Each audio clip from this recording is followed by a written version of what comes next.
Hi friends, very good morning. मैं दिल्ली में हूँ इस टाइम पर और सोचा आपसे थोड़ी गुफ्तगू की जाए। देखिए, मुझे बहुत बच्चे ये बोलते हैं कि हमारे जो फादर हैं वो काश आपके जैसे होते, आपके जैसे नहीं हैं। तो मैं एक चीज़ बोलूँ, देखिए हर फादर जो है ना, आप शायद आपको ये चीज़ नहीं ध्यान में आती कि हर फादर 30 साल पहले आप ही की उम्र से गुजर रहा था। तो अ फादर एग्जैक्टली नोज, कि उसका बेटा जो है वो ज़िंदगी में क्या करना चाहता है, वो क्या कर रहा है इस टाइम पर। अब सीन ये होता है कि either fathers are very vocal, और they want to maintain that gap between father and son, कि भाई एक एक जैसे कहते हैं ना, रिस्पेक्ट का दायरा जो है वो होना बहुत ज़रूरी है। सारे लोग ऐसा नहीं मानते, मैं नहीं मानता। मुझे ऐसा लगता है रिस्पेक्ट एक ऐसी चीज़ है जो कमाई जाती है। Just because I am your father does not give me the right to treat you like my property. आप मेरे बच्चे हो, आप मेरी जागीर नहीं हो। तो कल को आप अपने करियर में क्या करोगे, आई थिंक हर फादर को वो फ्री हैंड अपने बच्चे को देना चाहिए। That is one. बच्चों को भी खुल के अपने पेरेंट्स को बोलना चाहिए कि भाई मैं ये करना चाहता हूँ।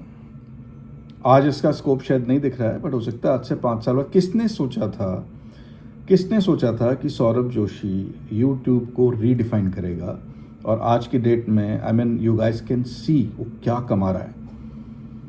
यहाँ तक कि अब उसको अंडरवर्ल्ड से थ्रेट्स आ रही हैं रैंसम के लिए। तो किसने सोचा था यूट्यूब अपने आप में एक बहुत बड़ा करियर है, या किसने ये सोचा था कि सोशल मीडिया से आप पैसा कमा सकते हैं। एक मुझे एक इंसान की ना बात याद आती है, पता नहीं मुझे कहाँ वो किसी कंपनी में मिला था। एंड ही टोल्ड मी कि सौरभ, मैं आपको ऑनेस्टली बताऊं, पैसा ना सड़क पे बिखरा हुआ है, आपको उठाना आना चाहिए।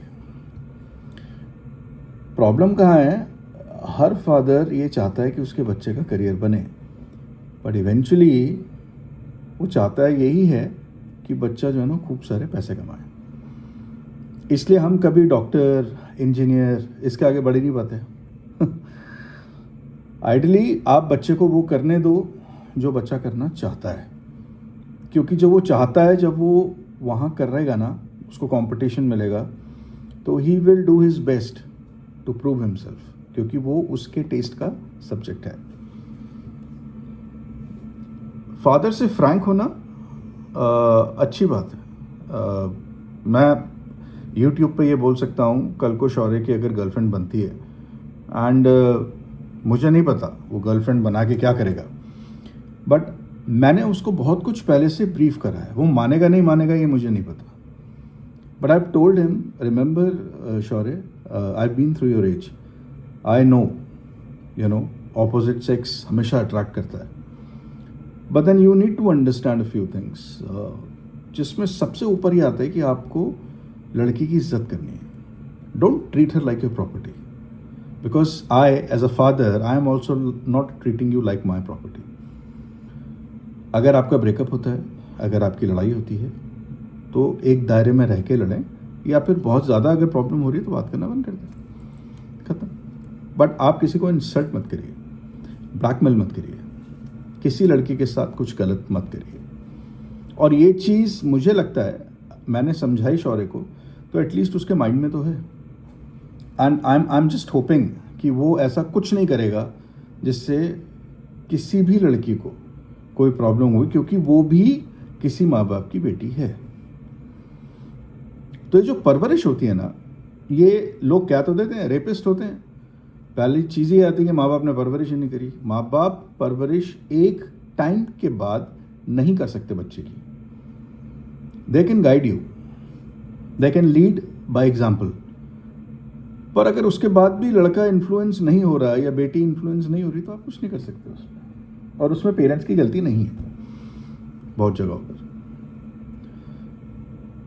सो मैं 2-3 चीज़ें मिक्स कर रहा हूँ, but the whole idea is to tell you that the relationship between your mother, father and you has to be transparent. पहली चीज़ तो अपने फादर से ना डरना बंद कर दो। आप बात करो, और हाँ, जब बात करो तो प्लीज़ तमीज़ से बात करो। अगर आपको लगता है फादर कहीं गलत हैं, आप अकेले में उनको बोलो कि पापा मुझे ऐसा लगता है कि शायद आप गलत हो, और मुझे ऐसा लग रहा है इसलिए मैं आपसे बात करने आया हूँ। बहुत जगहों पे पेरेंट्स जो हैं वो इंट्रोवर्ट होते हैं, वो सिर्फ ये कहते हैं ये नहीं करना, ख़त्म, बस, आगे कुछ नहीं, आगे कुछ नहीं सुनना, आगे कुछ नहीं बोलना। But you can always go back to your father and say पापा मैं आपकी बात मान रहा हूँ, लेकिन इतना तो मैं पूछ सकता हूँ ना आपसे कि आप किस बेसिस पे बोल रहे हो कि ये चीज़ नहीं करनी है। आई एम श्योर वो आपको बिठा के समझाएंगे कि पापा मैं समझना चाहता हूँ, लेकिन अगर आप डरेंगे यार मैं गया तो उठा के धर देंगे एक, चलो मान लिया उन्होंने आपको धर दिया एक, तो भी तो आप उनको बोल सकते हो सॉरी पापा आप बहुत ज़्यादा हर्ट हो गए, बट मेरा वो मतलब नहीं था, मैं सिर्फ समझने आया था आपसे। तो क्या समझना गलत है? सो हमने ना फादर और सन के बीच में जो गैप है ना हमने खुद बना रखा है उसको। बच्चों ने नहीं है भाई मेरे पापा बहुत स्ट्रिक्ट है, तुझे पता नहीं है मेरा बाप क्या है। पापा हैं आपके, भगवान ना करे कल को अगर आप पे मुसीबत आई, सबसे पहले सारा काम छोड़ के वो आपको बचाने के लिए भागेगा इंसान। खुद खाना नहीं खाएगा, आपको खिलाएगा।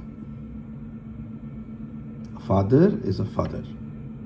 आप सबके फादर्स अच्छे होंगे, मैं आपको लिख के देता हूँ यार। हाँ, अगर कोई शराब की नशे से पीड़ित है, मुझे यूट्यूब पे किसी ने शायद ये लिखा था कि मेरे पापा शराब पी के घर में झगड़ा करते हैं, जो भी है वो गलत है, वो तो गलत ही है। फिर मैं हर जगह हर फादर को डिफेंड नहीं कर रहा हूँ, but strictly I am talking about the father sun relationship. बहुत जगहों पे फादर्स को एक गलतफहमी होती है कि ये मेरी जागीर है, ये शादी भी वहीं करेगा जहाँ मैं चाहूँगा। नहीं साहब, सोच ही गलत है। वो बच्चा शादी वहाँ करेगा जहाँ उसको शादी करनी है। मैं इससे ज़्यादा आगे बोलूँगा नहीं, बिकॉज फिर तो क्या है ना, एक तो हिटर्स बहुत है भाई साहब, बहुत। कोई बैठ के देख रहा है वीडियो, क्या करना है, चल यार एक माँ बहन की गाली लिख दे, भरे पड़े। बट मैं ये ज़रूर कहूँगा कि एज पेरेंट्स हमें अपने बच्चों पर विश्वास करना चाहिए। अगर विश्वास ही नहीं करेंगे तो फिर आप अथॉरिटी डेलीगेट ही नहीं कर पाएंगे अपने बच्चे को, और अगर आप वो नहीं करेंगे तो वो रिस्पॉन्सिबल बनेगा ही नहीं कभी लाइफ में। तो आपको अपने बच्चे पे विश्वास करना पड़ेगा, और बच्चों को अपने माँ बाप पे विश्वास करना पड़ेगा कि हाँ ये मेरे भले के लिए ही सोच रहे हैं। ओवर प्रोटेक्टिव हो जाते हैं कभी कभी, तो बैठ के बात करो। आज नहीं समझेंगे तो कल समझेंगे, समझेंगे तो सही। मैंने बहुत कम लोग देखे हैं जो ये कहते हैं मेरा बाप बहुत बेवकूफ़ है। नहीं, पापा बहुत इंटेलिजेंट है। पापा ना बात मानेंगे नहीं, आप समझ रहे हैं? सो प्लीज़ अपने फादर से मत डरिए, उनसे जाके बात करिए किसी भी तरह के बारे में, जो आपको ठीक लगता है आप बात करिए। अगर आपको लगता है बहुत रिजर्व्ड है तो कोई ऐसा टॉपिक उठा लीजिए जिस पे आपको लगता है वो कंफर्टेबली बात करेंगे। पर एक घर में रह के बाप एक कमरे में, बेटा एक कमरे में नज़रें चुरा रहा है, साथ में बैठ के अगर खाना भी खाना है तो काँप रहा है, मैं जल्दी खाऊँ और निकलूँ यहाँ से। सोचिए ये क्यों हो रहा है? मतलब बेटा बाप के साथ बैठ के खाना नहीं खा सकता, और अगर ये फादर कह रहे हैं तो उनको समझाइए कि पापा मैं आपसे प्यार करता हूँ, मैं आपके साथ बैठ के खाना ना खाऊं तो मैं कहाँ खाऊं? और फिर इज्जत मतलब मैं आपके साथ बैठ के खाना खा रहा हूं तो आपकी इज्जत कम हो जाएगी उसमें, ऐसा लगता है आपको? तो जहाँ पे फादर्स एजुकेटेड हैं वहाँ इस तरह की प्रॉब्लम्स जनरली नहीं आएंगी। प्रॉब्लम वहाँ आती है जहाँ पे फादर्स एजुकेटेड नहीं है। पर मैं एक बात बोलूँ, प्यार तो वो फिर भी आपसे बहुत करेंगे। तो इसमें पढ़ा लिखा होना ना होना एक हद तक मैटर करता है, कि अगर उनके पुराने रीति रिवाज हैं तो शायद हम नहीं कनेक्ट कर पाएंगे उनसे। But I love you kids. आप प्लीज़ अपने पेरेंट्स से बात करिए, आप बात करो उनसे, घबराओ मत। और मेरे जैसा फादर हर तीसरा फादर है, वो बात अलग है, मैं इंस्टा पे आ गया। ठीक है, चलिए, थैंक यू सो मच। अगर आपको मेरे इंस्टाग्राम पे अगर आप नहीं हैं और आप मुझे इंस्टाग्राम पे मेरे साथ चलना चाहते हैं तो मेरे इंस्टाग्राम चैनल जो हैंडल है दैट इज़ गुफ्तगू तुमसे। ठीक है, मैं अभी तो नीचे डिस्क्रिप्शन में नहीं डाल रहा हूँ अपना इंस्टा चैनल, बट धीरे धीरे शुरू कर दूंगा डालना जैसा भी। Bye guys, take care.